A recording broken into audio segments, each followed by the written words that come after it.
오늘 우리에게 들려주시는 하나님의 말씀은 마태복음 18장 15절부터 20절까지의 말씀입니다.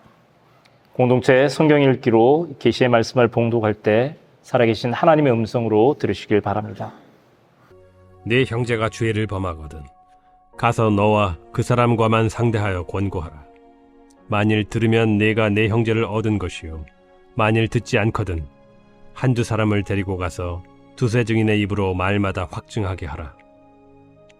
만일 그들의 말도 듣지 않거든 교회의 말하고 교회의 말도 듣지 않거든 이방인과 세리와 같이 여기라. 진실로 너희에게 이르노니 무엇이든지 너희가 땅에서 매면 하늘에서도 매일 것이요 무엇이든지 땅에서 풀면 하늘에서도 풀리리라. 진실로 다시 너희에게 이르노니 너희 중에 두 사람이 땅에서 합심하여 무엇이든지 구하면 하늘에 계신 내 아버지께서 그들을 위하여 이루게 하시리라. 두세 사람이 내 이름으로 모인 곳에는 나도 그들 중에 있느니라. 이 말씀은 하나님의 말씀입니다. 하나님께 감사합니다.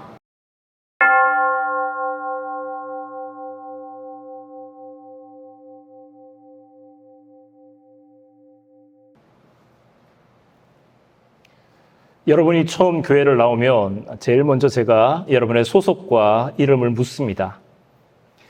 조금 더 시간이 지나고 친해지면 고향은 어딘지 또 이전에 교회는 다녔는지 이런 신앙 이력을 묻기도 합니다. 정말 다양한 지역에서 다른 인생들을 살다가 지금 여기 한 곳에 모였다라고 하는 사실을 새삼 확인할 수 있는 그런 시간들입니다. 제 고향이 울산인데 가끔 울산 출신의 용사를 만나면 괜히 친근하게 여겨집니다. 고향을 떠난 지 벌써 30여 년이 훌쩍 넘었고 근래에는 거의 가본 적도 없지만 그냥 같은 고향 출신을 만나면 반갑습니다. 사실 살아온 세월만을 따지면 서울에서 생활한 시간들이 훨씬 더 긴데 말입니다.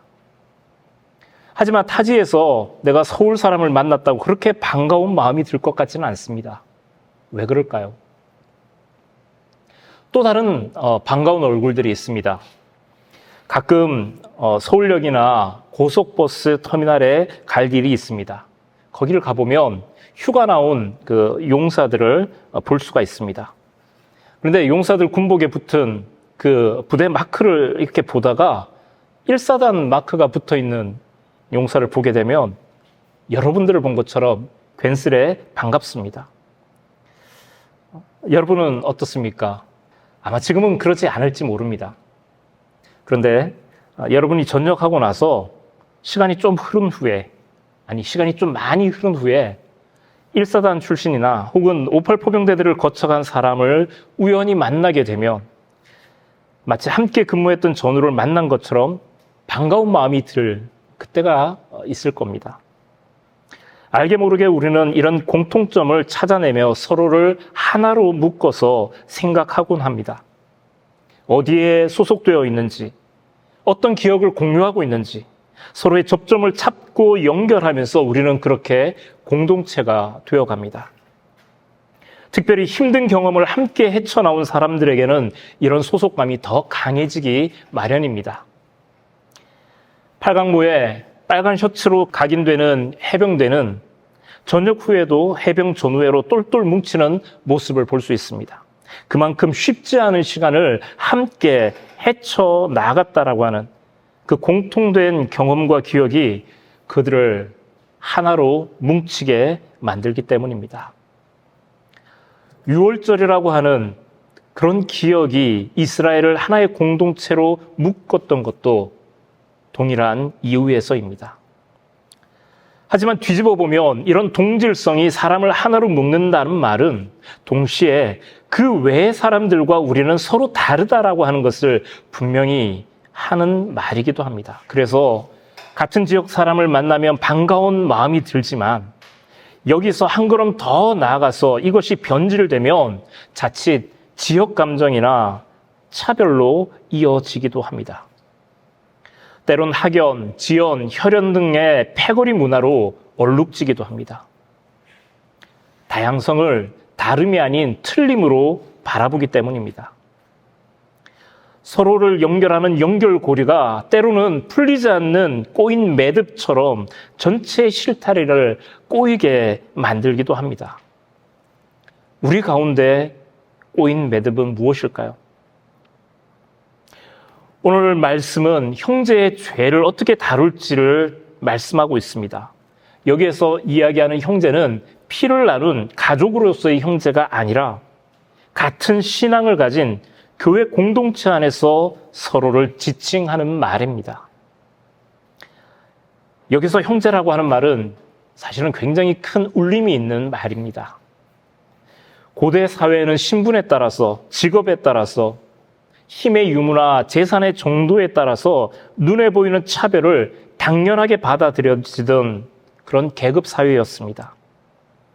그래서 노예나 이방인이나 천한 일에 종사하는 사람들은 제대로 된 사람 취급을 받지 못했습니다.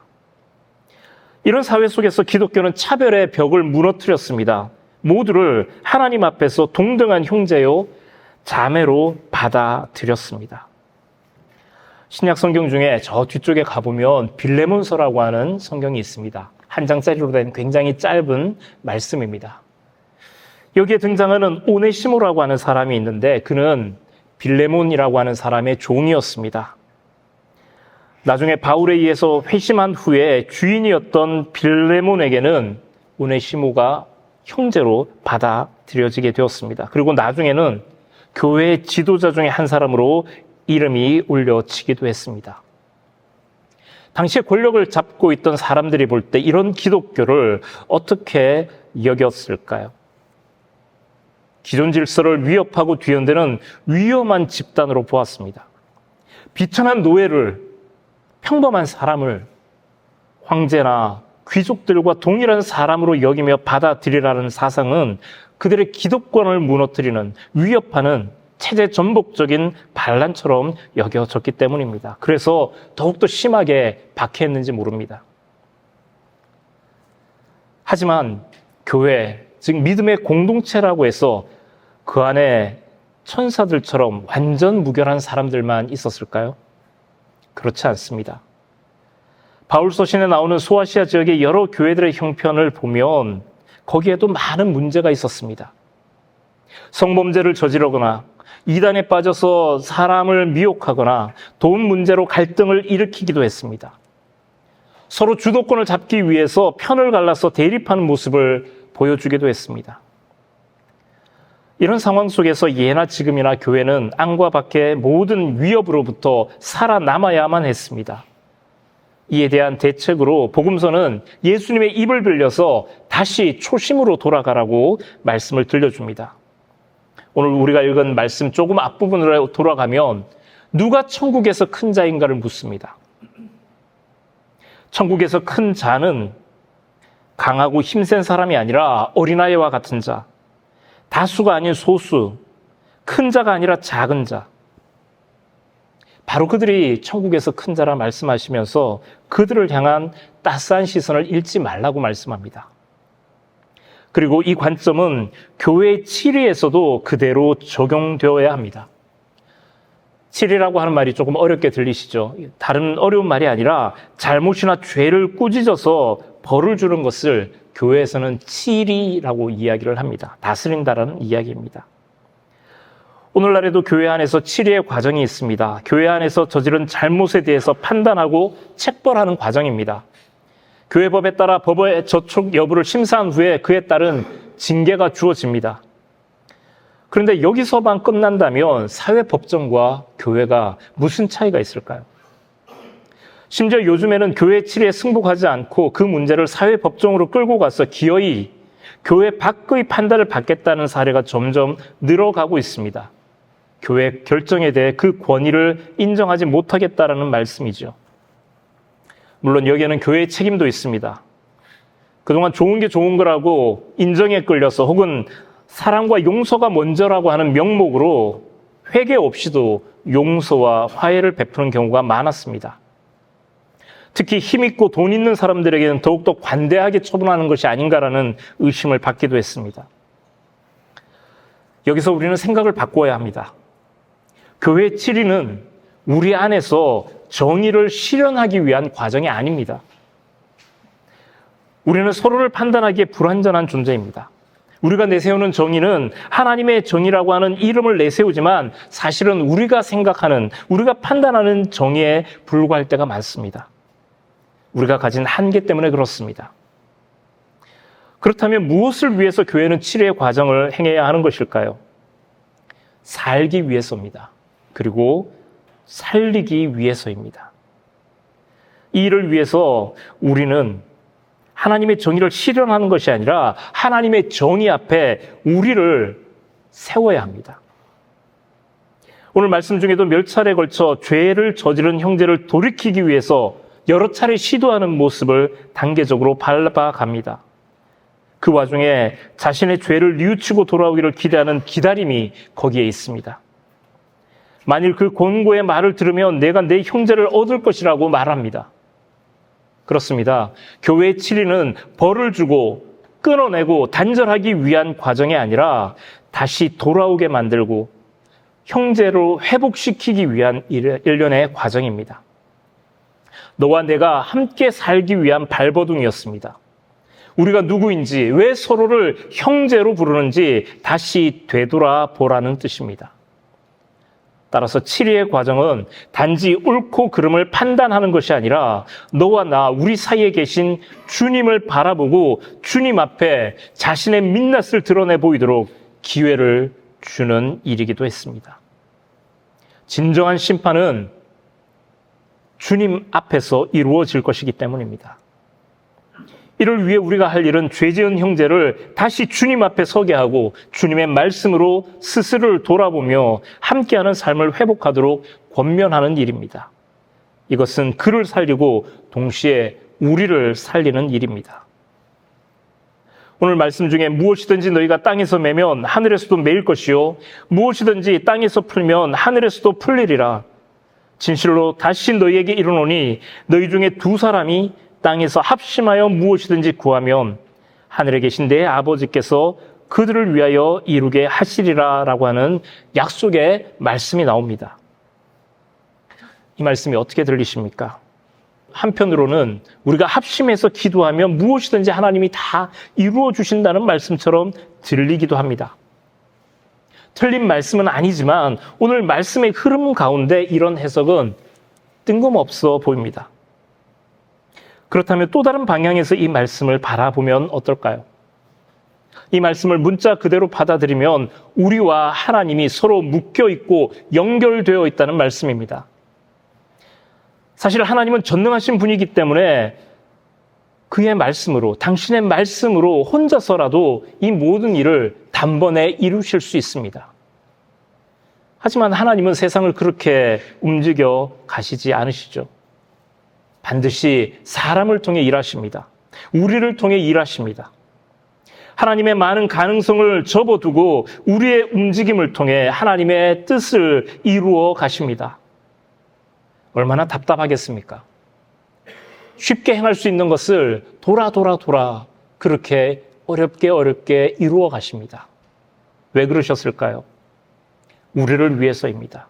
우리를 믿으시고 우리를 사랑하시기 때문입니다. 불완전한 우리들이지만 우리의 판단을 하나님이 믿으시고 서포트해 주시겠다는 말씀입니다. 여기에는 우리를 향한 하나님의 오래 참으심이 드러납니다. 오래 참음은 사랑의 또 다른 표현입니다. 자녀가 사랑스럽다고 어려서부터 부모가 모든 것을 다 간섭하면서 모든 것을 다 제공한다면 결국 그 아이는 아무것도 할 수 없는 의존적인 무능력자가 되고 말 것입니다. 넘어지고 때로 다치더라도 아이를 믿고 참고 기다려주는 것이 부모님의 참된 사랑입니다. 여기서 핵심은 믿고 기다려주는 것이죠. 그런데 왜 오늘 말씀에 두 사람이 합심하라 말씀할까요? 왜 너희라고 하는 복수형을 쓰고 있을까요? 서로 다른 이들이 저마다의 교내로 힘을 합할 때 하늘에 계신 우리 하나님의 뜻에 좀 더 가까워질 수 있습니다. 우리 안에 다양성이 필요한 이유입니다. 합심하라고 하는 말은 서로 다른 마음을 전제합니다. 하나가 되기 위해 애를 쓰고 함께 행동에 나서라는 말씀입니다. 마음을 모으는 과정에서 우리는 상대의 주장을 받아들이고 자기를 내려놓는 자기 비움의 길을 걸어야 합니다. 바로 이것이 서로 하나가 되는 자연스러운 과정입니다. 비로소 교회가 되어가는 과정입니다. 그러나 여기에서 말하는 합심이 기계적인 일치나 전체주의를 향해 나아가라는 말은 아닙니다. 하나님은 우리를 서로 다른 얼굴로 살아가게 하셨습니다. 단지 생김새만 의미하는 말이 아닙니다. 삶의 자리에 따라, 기질에 따라 우리는 천천히 고유한 자기의 색깔을 가진 존재로 자라 나아갑니다. 누구도 똑같은 생각으로 똑같은 반응을 보일 수 없습니다. 우리 모두는 그 자체로 고유한 사람들이기 때문입니다. 오늘날 사회에서도 대체로 이런 사실을 인정하고 받아들입니다. 대표적인 사례가 여러분들이 잘 아시는 MBTI입니다. 또 다른 성격 유형 테스트로 애니어그램이라고 하는 도구를 사용하기도 합니다. 교육학에서는 다중지능 이론을 이야기하기도 합니다. 이런 여러 가지 도구들은 자신과 타인을 이해하기 위한 인식의 툴로 많은 관심을 끌고 있습니다. 믿음의 형태도 마찬가지입니다. 사람들은 저마다 성향에 따라서 믿음에 다른 반응을 보입니다. 영성에도 색깔이 있다라고 하는 게리 토마스의 그 주장을 따르면 하나님과 친밀함을 쌓아가는 유형으로 9가지 서로 다른 영성의 기질이 존재한다라고 말을 합니다. 얼핏 보면 같은 유형의 사람들을 같은 카테고리로 묶어서 그렇게 두는 것 같지만 사실은 MBTI나 애니어그램이나 다중지능 이론이나 혹은 영성의 색깔 같은 경우에도 같은 카테고리에 묶여 있다고 해서 다 동일하게 반응하는 것은 아닙니다. 그 경계를 칼로 무 자르듯이 딱 잘라서 이렇다 저렇다 이야기할 수 없습니다. 왜냐하면 그 경계선 속에서 언제든지 왔다 갔다 하는 것이 바로 우리 사람들이기 때문에 그렇습니다. 하나하나를 따져볼 필요가 있지만 여기서 강조하고자 하는 것은 그만큼 우리는 서로 다르다라고 하는 사실입니다. 서로 다른 길을 택해서 살아가지만 목표하는 지점은 동일합니다. 같이 출발하더라도 저마다의 속도는 다릅니다. 그래서 차이가 나기 마련입니다. 이때 우리는 서로의 기질과 서로 다른 영성의 색깔을 존중할 수 있어야 합니다. 달리 출발했지만 같은 곳을 목표로 저마다의 속도로 저마다 부지런히 달려가고 있기 때문입니다. 이런 차이와 이런 다양성은 우리를 건강하게 만듭니다. 우리는 교회를 하나의 보편적인 교회, 거룩한 공교회로 고백합니다. 하지만 지역에 따라서, 삶의 자리에 따라서 교회는 다른 모습, 다른 전통으로 세워 나가고 있습니다. 이것이 가능한 이유는 우리 가운데 주님이 계시기 때문입니다. 우리의 공통점은 겉모습이 아니라 우리 안에 있는 주님입니다. 우리 사이에 아무리 많은 차이가 있다 하더라도 우리는 주님을 통해서 서로 연결되는 존재들입니다. 바로 이것이 서로 다른 우리를 하나로 묶는 연결고리가 되어집니다. 이것이 우리를 교회 되게 합니다. 그렇다면 무엇이 교회일까요? 어떤 특성이 교회를 교회답게 만드는 것일까요? 겉보기에 십자가를 단 모든 건물들이 교회입니까? 주일날 정해진 시간에 예배를 드리는 모습이 교회와 교인들의 정체를 드러내는 행위입니까? 예전까지는 그랬습니다. 하지만 코로나 시대를 거치면서 기존에 우리가 알고 있던 교회 틀이 많이 무너졌습니다. 달라졌습니다. 코로나 팬데믹을 지나면서 교회 문이 닫히고 온라인으로 옮겨서 예배 드리기도 했습니다. 그러나 그때나 지금이나 우리는 여전히 그리스도인이고 교회입니다. 비록 형태와 방식은 다르지만 우리의 모임에는 예수님이 함께 하십니다. 서로 다른 얼굴을 한 우리는 서로의 마음을 합하여 주님의 이름을 부르며 그의 길을 따르는 사람들입니다. 주님이 이런 우리를 돌보십니다. 우리의 처지와 형편은 다 다르지만 우리를 향한 주님의 사랑과 돌보심은 동일합니다. 이 주님의 돌보심이 우리의 공통된 경험이요 기억입니다. 그리고 이제 그 돌봄을 받은 우리가 세상을 향해 그 돌보심을 전하고 행해야 합니다. 오늘 말씀 속에서 형제가 끝내 돌아오지 않을 때 그를 이방인과 세리처럼 여기라고 말씀합니다. 이 말씀은 마치 그를 교회에서 출교시키라는, 추방하라는 그런 말씀처럼 들립니다. 하지만 예수님의 평소 모습을 한번 떠올려 보시기 바랍니다. 예수님은 오히려 죄인이라 불리는 사람들과 어울려 먹고 마시기를 좋아하셨습니다. 죄인의 친구라는 별명이 붙을 정도였습니다. 오늘날 세상을 향한, 그리고 우리에게 잘못을 저지른 사람들을 향한 우리의 태도가 어떠해야 하는지를 일러주는 대목입니다. 교회는 같은 그룹 안에 있는 사람들끼리 잘 먹고 잘 사는 것을 목표로 하지 않습니다. 우리는 하나님의 잃어버린 양을 찾아 나서는 사람들입니다. 넘어진 자를 일으켜 세우고 비틀거리는 자에게 어깨를 빌려주며 우는 자 곁에서 함께 울어주는 사람들입니다. 이를 위해서 우리가 부름을 받았습니다. 누가 우리의 형제입니까? 작게는 지금 내 옆에 앉아있는 같은 믿음의 길을 걷는 사람들이지만 크게 볼 때는 세상 사람 모두가 하나님의 피조물로 창조된 사람들입니다. 아직 돌아오지 않은 하나님의 잃어버린 양들입니다. 교회로 부름받은 우리의 관심과 사랑은 거기까지 확장되어야 합니다. 저들을 껴안고 돌보아야 합니다. 우리와 다르기 때문에, 다른 길을 걷기 때문에 더욱더 가까이 하고 돌보아야 합니다. 왜 그래야 합니까? 그 길이 우리 주님이 걸으셨던 길이고 지금도 그가 걸어가시는 길이기 때문입니다. 그리고 잃어버린 형제를 찾아 나선 그 길로 주님은 오늘 우리 모두를 초청하고 있습니다. 꼬인 매듭처럼 잘 풀어지지 않는 복잡한 세상 속, 서로를 향한 갈등과 반목이 교회 안까지 침범해 들어오는 이 엄중한 상황 속에서 우리 앞에 놓인 이 풀리지 않는 꼬인 매듭을 여러분은 어떻게 풀어가시겠습니까? 기도합니다. 사랑의 하나님, 서로의 주장과 신념이 충돌할 때, 서로에 대한 연결고리가 지나쳐서 풀리지 않는 차별의 매듭을 만들어 나갈 때 우리는 어느새 세상을 돌보기보단 세상의 돌봄을 필요로 하는 문제 많은 집단으로 치부되기도 합니다. 우리 안에 함께 계신 주님을 바라보게 하시고 그 진리의 빛 안에서 우리 안에 불완전함과 그럼에도 불구하고 여전히 우리를 사랑하며 기다려주시는 주님의 은혜를 다시 한번 바라보게 하여 주옵소서.